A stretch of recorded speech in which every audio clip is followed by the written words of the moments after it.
Hi, my name's Kate Waldron-Parr, and today I'm going to be showing you how to make Grammy Jane's coffee cake. This is a recipe that's very dear to my family. There's hardly a family gathering without it, and my grandma tells me that it started with a neighbor who brought over a bundt cake in the 60s, and ever since she just makes it for every gathering known to whenever we get together. So we're going to start with some butter and some shortening, and some sugar. And I'm just going to cream those together.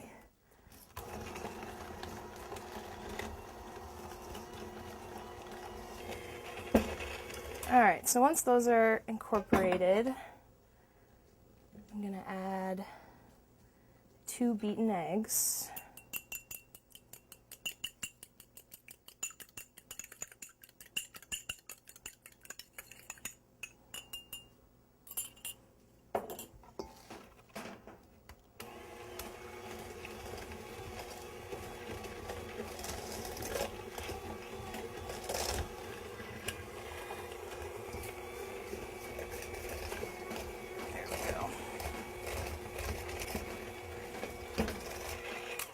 And now I'm going to add my dry ingredients. I'm going to do the flour a little bit at a time just so that it's easier on me. And I'm actually going to start mixing this by hand just so that I don't become a cloud of flour.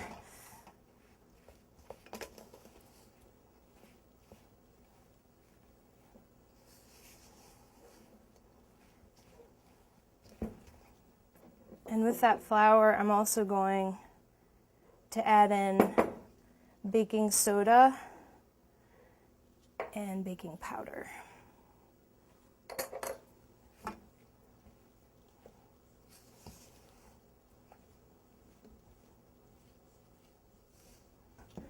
going to add in our sour cream.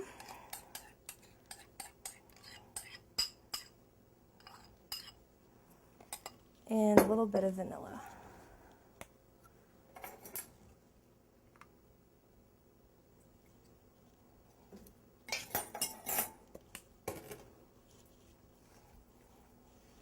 It only gets thicker.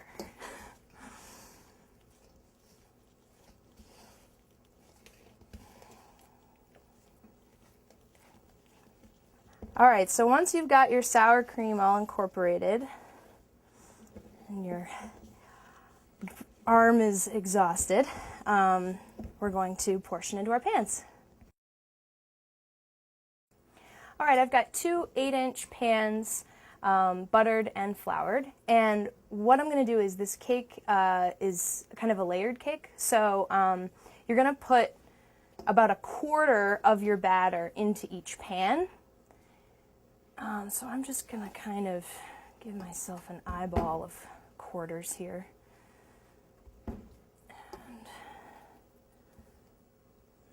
And my grandma says that she makes this in 2 8-inch pans because her neighbor brought it to her in a bundt pan and she didn't have a bundt pan. So when she wanted to make it again, she just did it in 2 smaller pans. And she always uses these disposable ones because that way when you share with people, which you inevitably do with this recipe, you don't have to worry about getting your pans back. So these pans are kind of a part of the deal. If you have regular cake pans, you can certainly use those. So once you've got it kind of there on the bottom, you're going to take this cinnamon sugar mixture, and I'm just going to sprinkle a generous amount here in the middle. And this is going to give a really nice little kind of layer once you cut into the cake later on. And then once you've got that, you can take your other 1/4 of the batter and spread it out on top. So I'm going to continue to spread my batter into both pans until both of them are done. So now that we've got our batter into our pans, I'm just going to sprinkle some more of that cinnamon sugar mixture right on the top.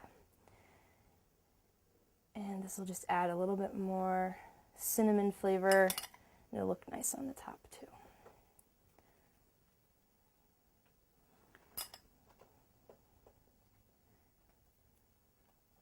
And And when that's done, I'm going to put these into the oven at about 325 for about 35 minutes is when you want to start checking it. Depending on your oven, it could take a little longer, maybe up to 40 or 45 minutes. So you're going to want to look for the cake to be pulling away from the sides slightly and kind of a nice golden brown on the top, and the top will be just a little bit flaky. All right, the cakes are out of the oven, and while they're cooling, I'm just going to make this quick icing.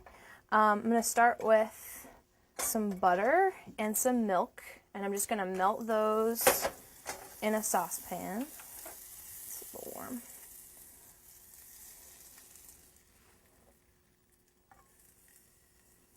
Just let the butter melt,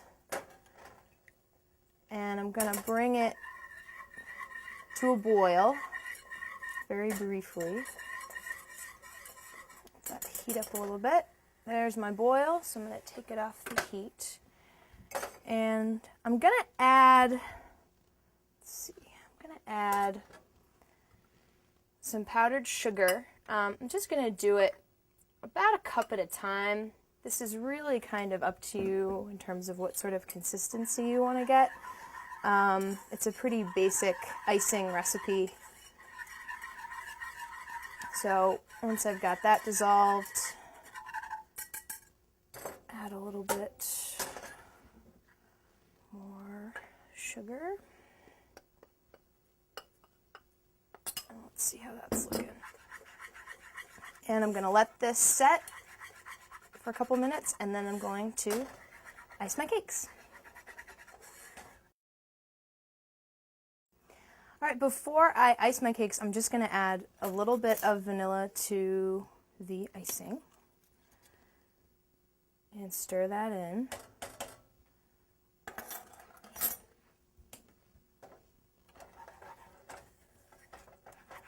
And you can see that the icing wants to cool, but if you keep it at a little bit of a warm temperature, it'll be pretty easy to drizzle. That's right about the consistency you want.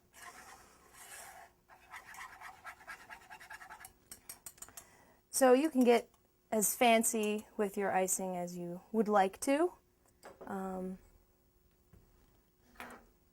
I usually just kind of do a slow drizzle around until you feel that the top is adequately sugared. There we go. It's looking pretty good.